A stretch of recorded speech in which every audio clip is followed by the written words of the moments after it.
Imagine a map where every road has a different cost. Maybe the weight is distance.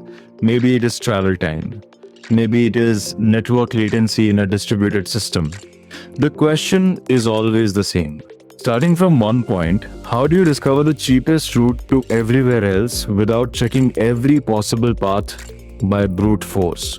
And once you choose a route, how do you know it is not just good but actually the best possible route? That is the problem Dijkstra's algorithm solves.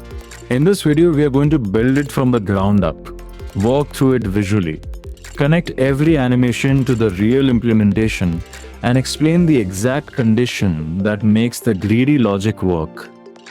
Very quickly, a graph is just a set of nodes connected by edges.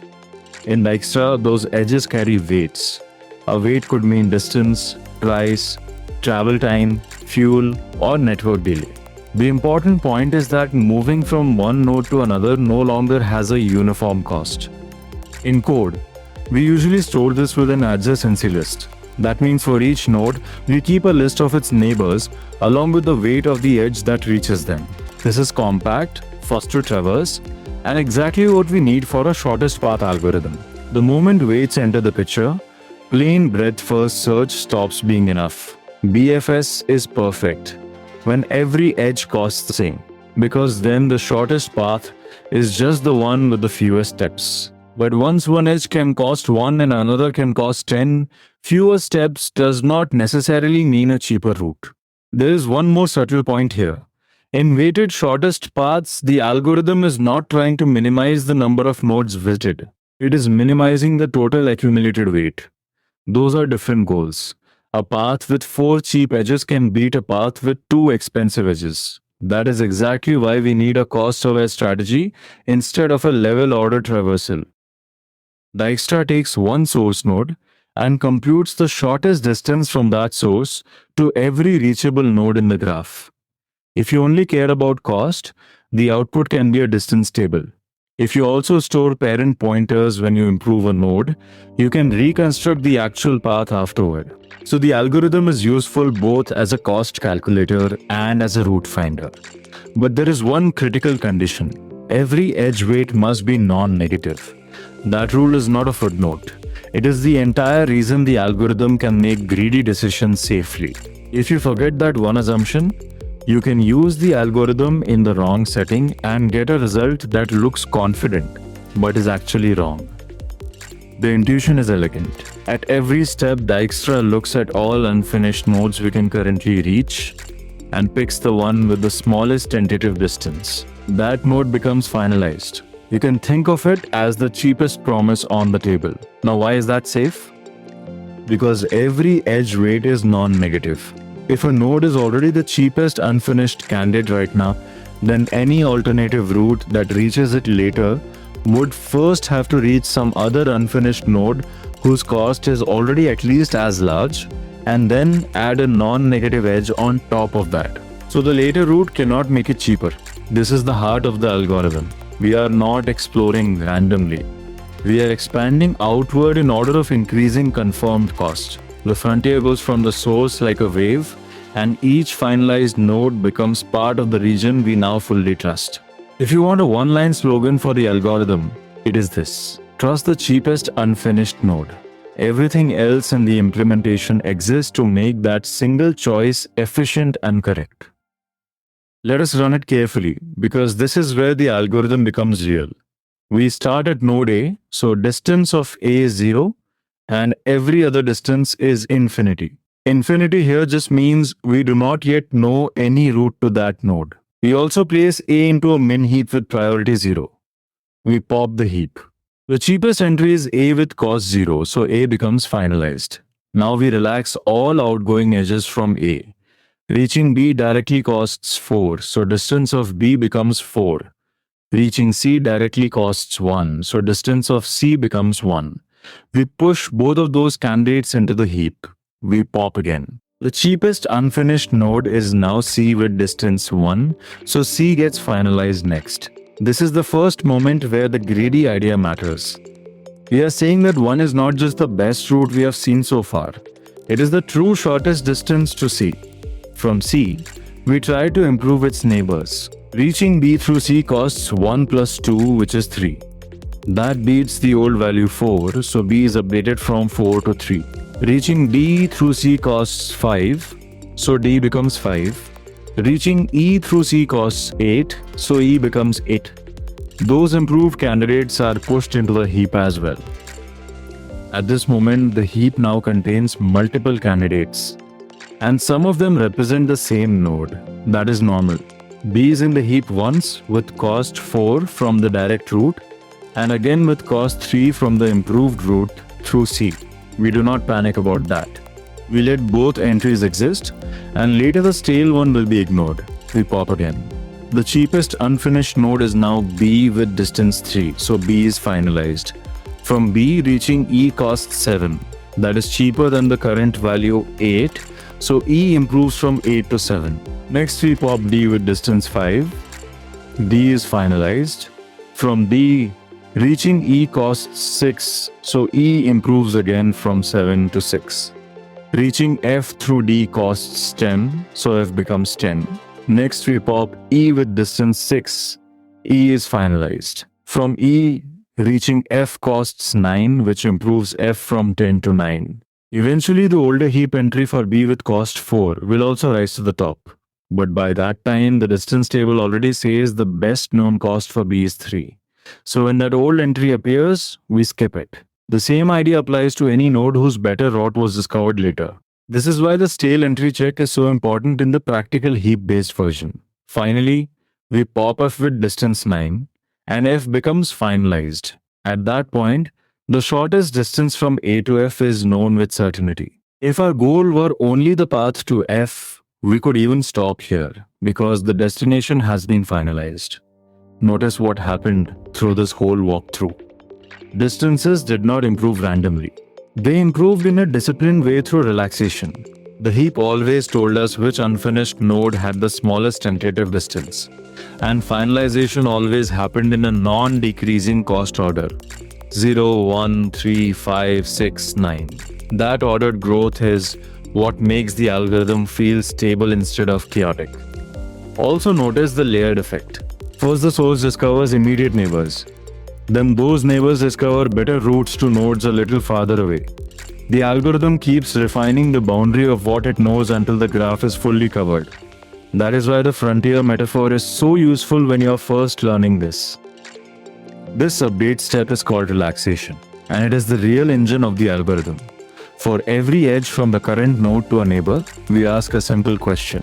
If we travel to the current node using the best route we already know, and then take one more edge to the neighbor, is that total cheaper than the best value currently stored for that neighbor?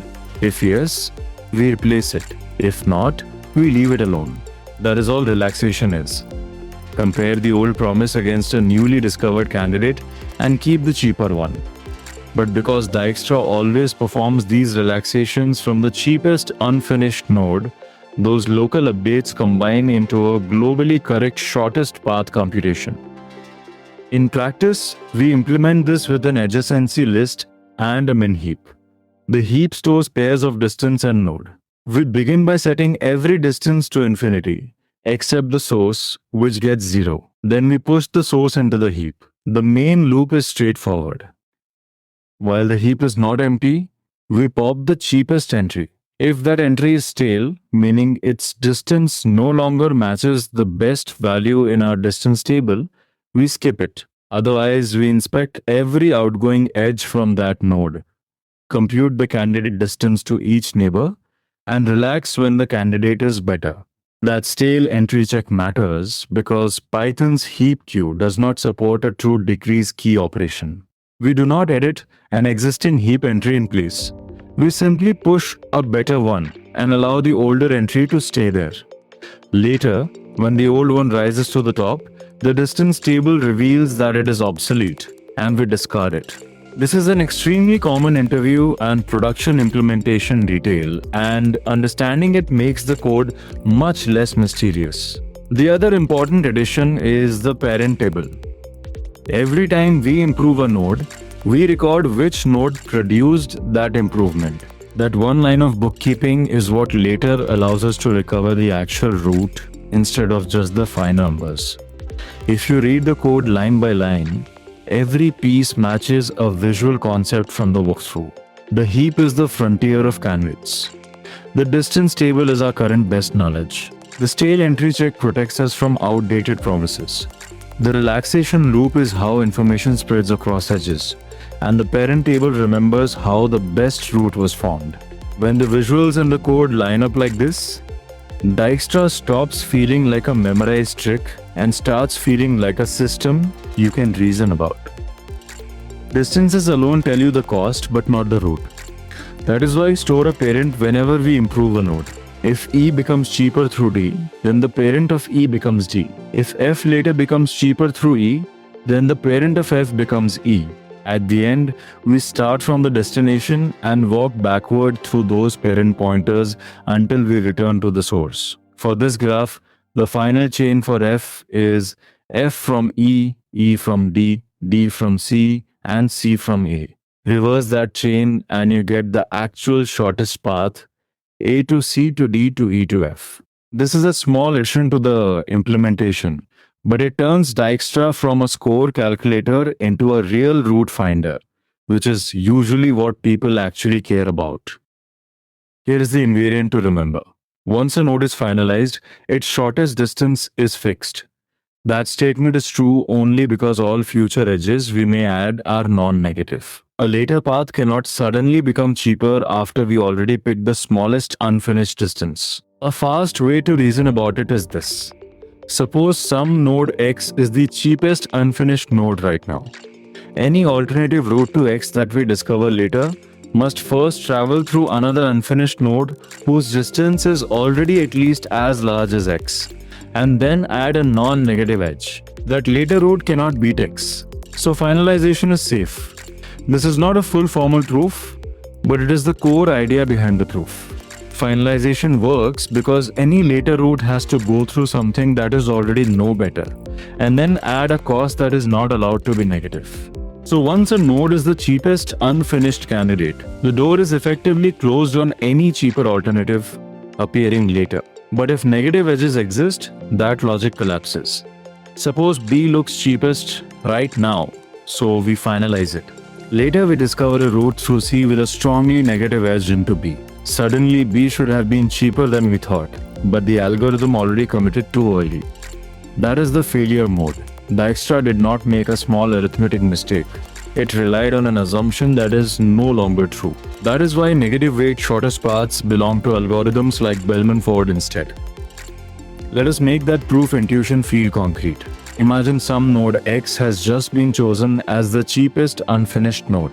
Every unfinished alternative route to X must first pass through some other unfinished node Y.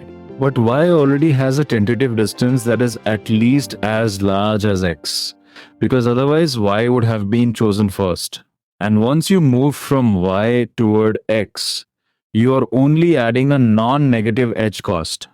So every later route into X must end up costing at least as much as X already costs now. That is the whole shape of the argument. Dijkstra works because the heap always exposes the cheapest unfinished frontier node, and non-negative edges guarantee that no cheaper surprise can emerge from behind that frontier. With an adjacency list and a Min-Heap, Dijkstra is commonly described as O of V plus E, all multiplied by log V. For sparse-weighted graphs, that is a very strong practical runtime. If the graph were tiny or extremely dense, you could also implement a simpler version that repeatedly scans for the minimum distance in O of V squared. But the heap-based version is the one you should know by default. Compare that with breadth-first search, which is perfect when every edge effectively costs the same. Use Dijkstra when weights matter and they are non-negative. That is why the algorithm appears in route planning, network optimization, game navigation, and many systems problems where cost is not uniform. So the quick decision rule is simple. Unweighted graph, think breadth-first search. Non-negative weighted graph, think Dijkstra. Negative edges, stop and switch to something else. That one classification step prevents a lot of algorithm mistakes. There are also a few practical patterns worth remembering. First, Dijkstra is naturally a single source shortest path algorithm. which means it computes distances from one source to every reachable node. But if you only care about one destination, you do not always need to finish the whole graph. The moment that destination is finalized, its shortest distance is locked, so you can often stop early. Second, the standard implementation toolkit is small and stable: adjacency list, distance table, min-heap, and parent table. If you can build those 4 pieces cleanly, you can solve most interview versions of this problem. And third, always say your assumptions out loud. Non-negative weights, weighted graph, heap-based frontier, an optional early stop if only one target matters. Those statements show that you understand the algorithm as a system, not just as memorized code. The mental model is this. Dijkstra grows a frontier of confirmed shortest distances outward from the source. At each step, it locks in the cheapest unfinished promise, then tries to improve everything that touches it. If the new route is cheaper, the table changes. If not, the old value survives. That is the entire rhythm of the algorithm. If you understand the frontier, the relaxation rule, the heap, and the non-negative edge condition, then you do not just know the template. You understand why Dijkstra works. And if you want to practice after this, do it in this order. First compute distances only, then add path reconstruction, then explain out loud why the stale entry check is needed, and finally test yourself on a graph with a negative edge so you never forget the boundary. That sequence will lock the idea in much more deeply than memorizing code alone. A strong practice ladder is simple. First, run Dijkstra by hand on a tiny graph. Second, code distances only. Third, add parent reconstruction. Fourth, explain the non-negative edge condition from memory without looking at notes. If you can do those 4 things, the algorithm is no longer fragile knowledge. It is yours. Thank you for watching.